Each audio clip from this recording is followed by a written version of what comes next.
Bayangkan tahun 2026 nanti, kamu pergi ke pasar dan harga beras sudah Rp25.000 per kilo. Harga cabai Rp150.000 per kilo. Harga telur Rp50.000 per kilo. Kamu pikir ini berlebihan? Lihat saja apa yang terjadi 5 tahun lalu. Siapa yang menyangka harga cabai bisa tembus Rp100.000? Siapa yang menduga harga minyak goreng bisa langka dan harganya melonjak 2 kali lipat dalam hitungan minggu? Dan yang lebih menyakitkan, saat harga kebutuhan pokok naik, gaji kamu tidak ikut naik, uang tabungan kamu tergerus inflasi, investasi saham kamu malah merah. Deposito kamu bunganya kalah jauh dari laju kenaikan harga pangan. Sementara itu, ada sekelompok orang yang justru semakin kaya di tengah krisis ini. Bukan karena mereka spekulan atau orang dalam, tapi karena mereka memiliki aset yang tepat. Aset yang tidak terpengaruh inflasi. Aset yang nilainya naik justru saat ekonomi chaos.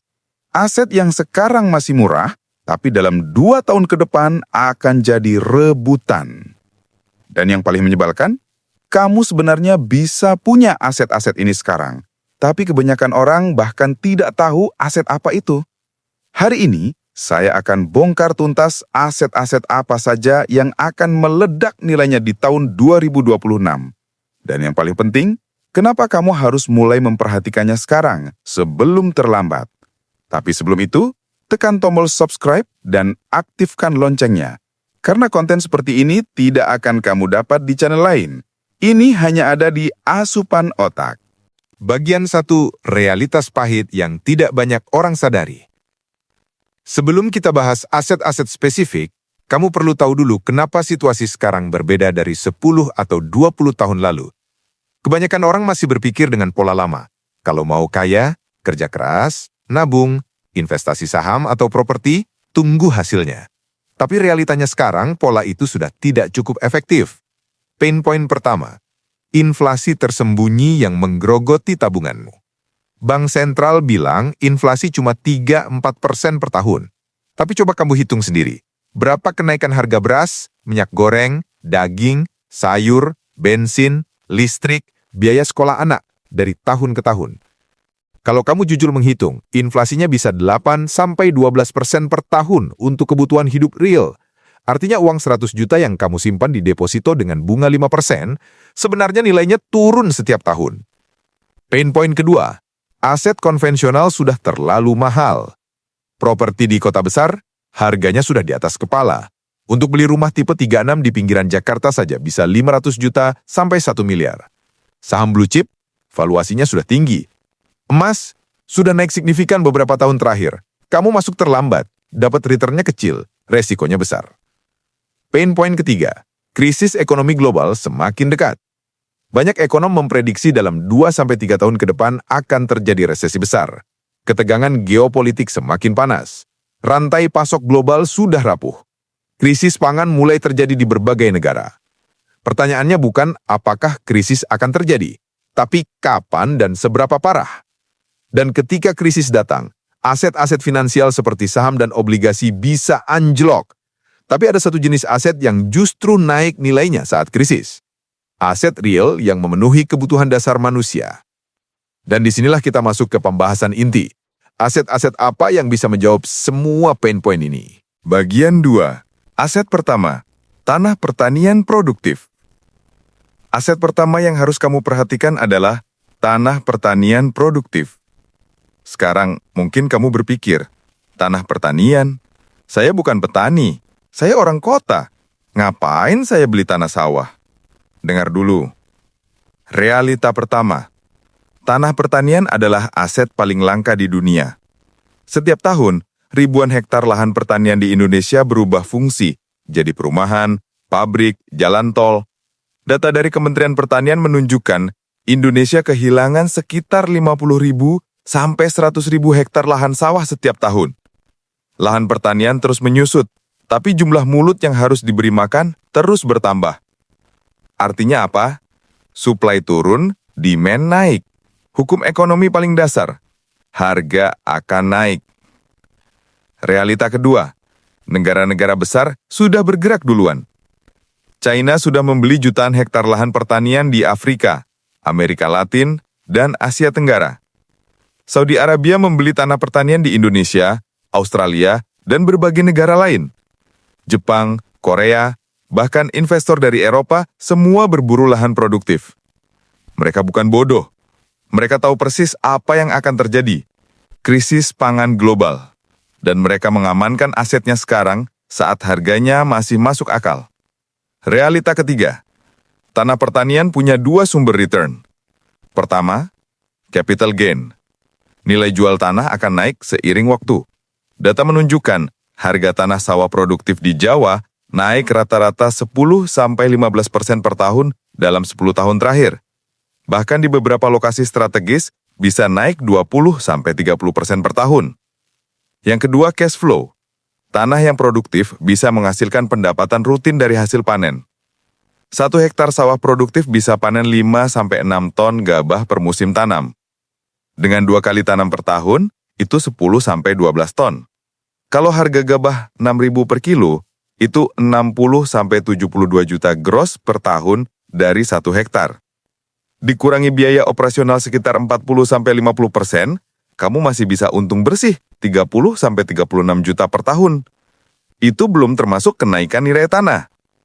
Bandingkan dengan aset lain. Emas, tidak ada cash flow.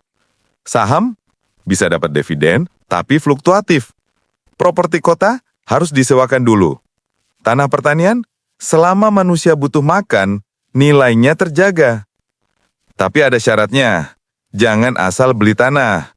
Kamu harus pastikan tanahnya produktif, punya akses air yang baik, tidak terkena banjir, tidak terlalu jauh dari akses jalan, dan idealnya sudah ada sistem irigasi.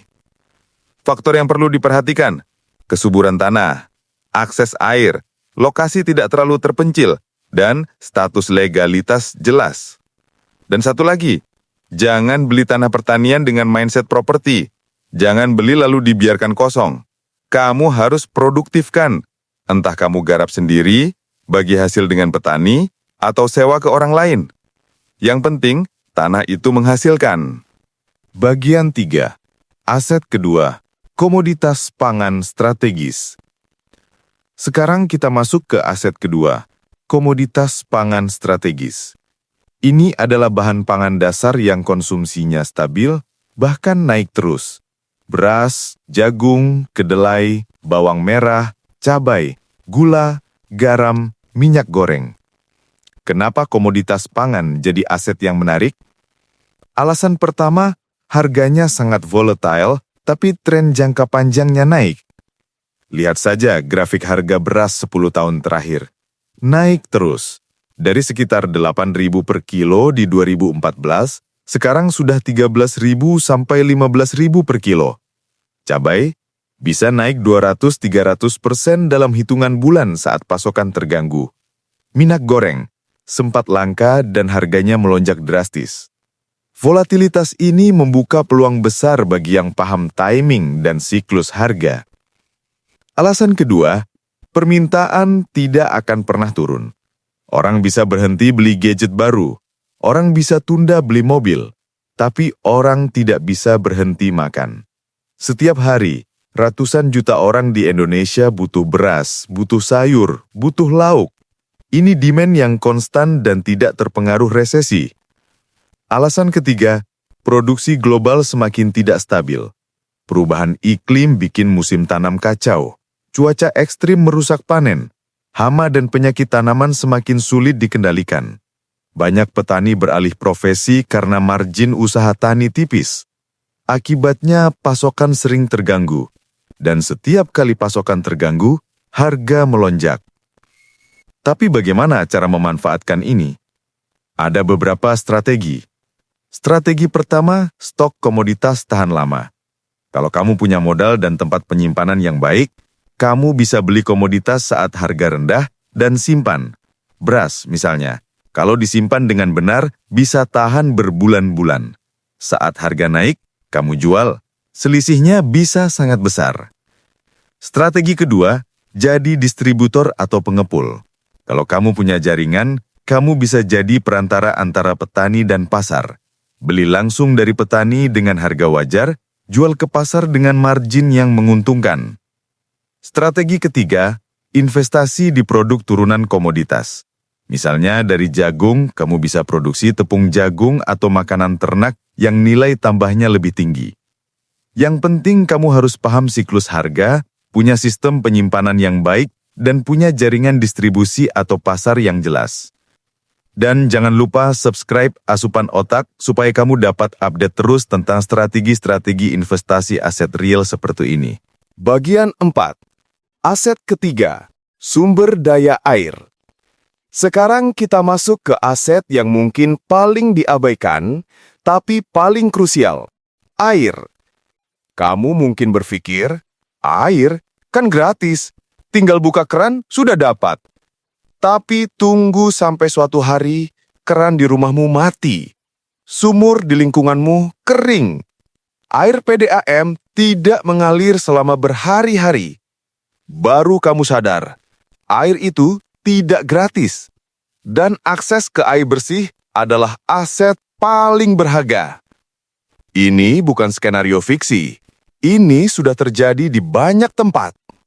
Di Jakarta, muka air tanah turun 5-10 cm per tahun. Sumur-sumur bor harus dibuat semakin dalam. Yang dulu cukup 50 meter, sekarang harus 100-150 meter, bahkan lebih.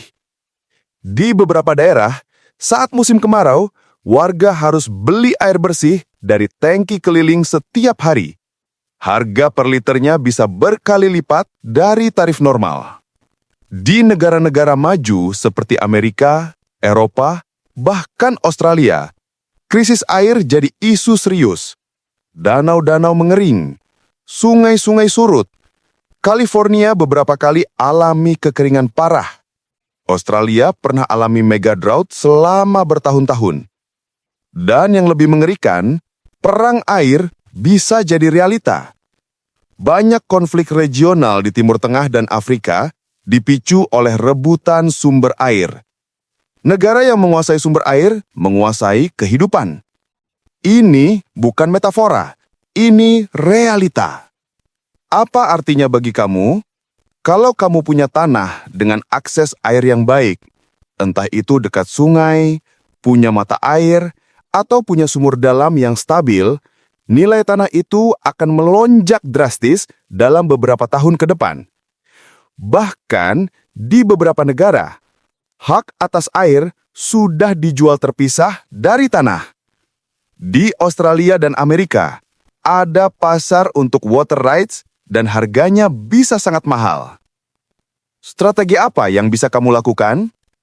Pertama, kalau kamu punya tanah, pastikan ada akses air yang baik. Kalau belum ada, pertimbangkan untuk investasi bikin sumur dalam atau sistem penampungan air hujan yang proper. Kedua, kalau kamu mau beli tanah, prioritaskan yang punya sumber air. Tanah yang tanahnya subur, tapi tidak ada air, nilai produktivitasnya rendah. Sebaliknya, tanah yang biasa saja tapi punya air melimpah bisa jadi sangat produktif. Ketiga, pertimbangkan investasi di teknologi pengolahan air. Bisnis depot air isi ulang, sistem filtrasi air, bahkan teknologi desalinasi punya potensi besar. Orang bisa hidup tanpa listrik beberapa hari, tapi tidak bisa hidup tanpa air bersih lebih dari 3 hari. Bagian 5. Aset keempat. Tanaman produktif bernilai tinggi. Sekarang kita bahas aset keempat yang sangat menarik. Tanaman produktif bernilai tinggi. Ini bukan hanya soal punya tanah, tapi soal apa yang kamu tanam di tanah itu. Ada beberapa jenis tanaman yang permintaannya sangat besar, harganya stabil, bahkan cenderung naik. Contoh pertama, jahe merah. Permintaan untuk industri jamu dan ekspor sangat besar. Harganya stabil, di kisaran 30.000 sampai 50.000 per kilo. 1 hektar lahan bisa menghasilkan 15 hingga 20 ton dalam satu siklus tanam 10-12 bulan. Hitung sendiri potensinya. Contoh kedua, cabai. Meskipun harga volatile, tapi saat harga lagi tinggi, margin keuntungannya sangat besar. Banyak petani cabai yang bisa panen ratusan juta dalam sekali tanam kalau timingnya tepat. Contoh ketiga, porang. Tanaman ini permintaan ekspornya besar, terutama ke Jepang dan Cina. Harga per kilonya bisa puluhan ribu bahkan ratusan ribu. Yang menarik, porang bisa tumbuh di lahan yang tidak terlalu subur. Contoh keempat, kelapa. Jangan remehkan kelapa. Permintaan untuk industri santan, minyak kelapa, kopra sangat besar. Satu pohon kelapa produktif bisa menghasilkan 50-100 butir per tahun. Kalau kamu punya 100 pohon, hitung sendiri potensinya. Contoh kelima, pisang Cavendish. Ini jenis pisang ekspor. Harganya lebih stabil dan permintaannya besar. 1 hektar bisa menghasilkan 30-50 ton per tahun. Strategi yang bisa kamu lakukan, kalau kamu punya lahan kosong, jangan biarkan menganggur. Tanam tanaman produktif. Bahkan kalau lahannya cuma 500 meter persegi, kamu bisa tanam cabai, jahe, atau tanaman sayur lain yang siklusnya cepat. Kalau tidak punya lahan, kamu bisa kerjasama dengan petani. Kamu yang modal, mereka yang garap, hasil dibagi sesuai kesepakatan. Atau kamu bisa invest di kebun produktif yang sudah jalan dengan sistem bagi hasil. Yang penting, pastikan tanaman yang kamu pilih punya pasar yang jelas, permintaannya stabil, dan kamu paham cara budidayanya atau punya akses ke orang yang paham. Bagian 6. Aset kelima, komoditas energi dan bahan industri.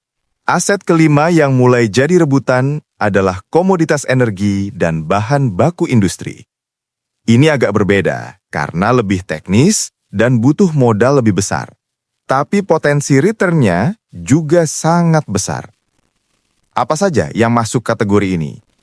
Minyak, gas, batu bara, nikel, tembaga, litium, kobalt, dan berbagai mineral lain yang jadi bahan baku industri modern. Kenapa ini jadi penting? Pertama, transisi energi global. Dunia sedang bergerak ke energi terbarukan, dan untuk bikin panel surya, baterai mobil listrik, turbin angin, semuanya butuh mineral langka seperti litium, nikel, kobalt, dan tembaga. Permintaan mineral ini diperkirakan akan melonjak 300-500% dalam 10 tahun ke depan. Tapi produksinya tidak bisa dinaikkan semudah itu. Kedua, ketegangan geopolitik. Banyak negara kaya sumber daya energi mulai membatasi ekspor atau menaikkan harga jual. Ini bikin pasukan global ketat dan harga naik. Ketiga, elektrifikasi yang masif.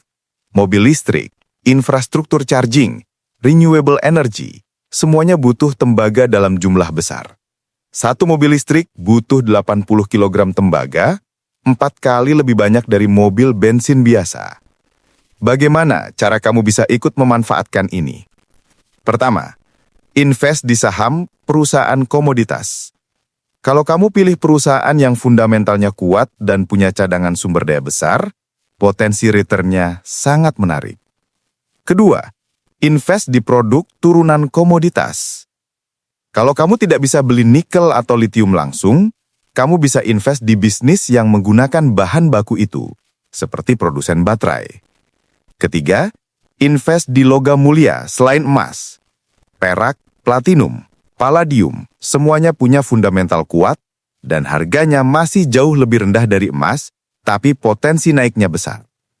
Yang penting, kamu harus paham bahwa komoditas energi dan bahan industri ini sangat dipengaruhi sentimen global. Jadi risikonya lebih tinggi dibanding aset real lain. Tapi kalau kamu bisa timing dengan tepat, return-nya bisa berkali-kali lipat. Bagian 7. Mengapa semua aset ini bakal meledak di 2026? Sekarang, pertanyaan besarnya, kenapa tahun 2026? Kenapa bukan sekarang atau 2027?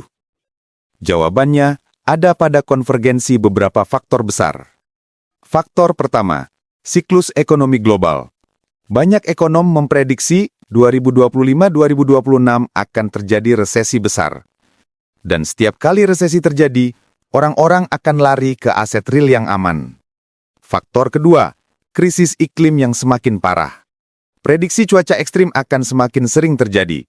Ini akan ganggu produksi pangan dan akses air bersih secara masif. Faktor ketiga, ketegangan geopolitik yang memuncak. Konflik regional, perang dagang, blokade perdagangan, semuanya akan bikin rantai pasok global makin rapuh.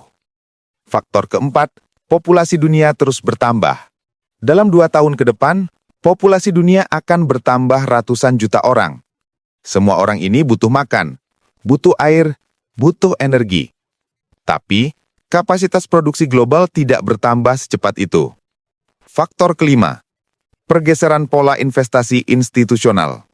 Dana pensiun, sovereign wealth fund, dan investor institusional besar sudah mulai realokasi portofolio mereka ke aset real. Norway Sovereign Wealth Fund sudah increase alokasi ke real assets. Blackstone sudah beli banyak farmland. Dan ketika uang besar mulai masuk ke aset-aset real ini, harganya akan naik cepat. Karena suplainya terbatas, sementara demand-nya besar. Faktor keenam, deglobalisasi dan reshoring. Banyak negara mulai membawa produksi kembali ke dalam negeri. Ini bikin demand untuk sumber daya lokal naik.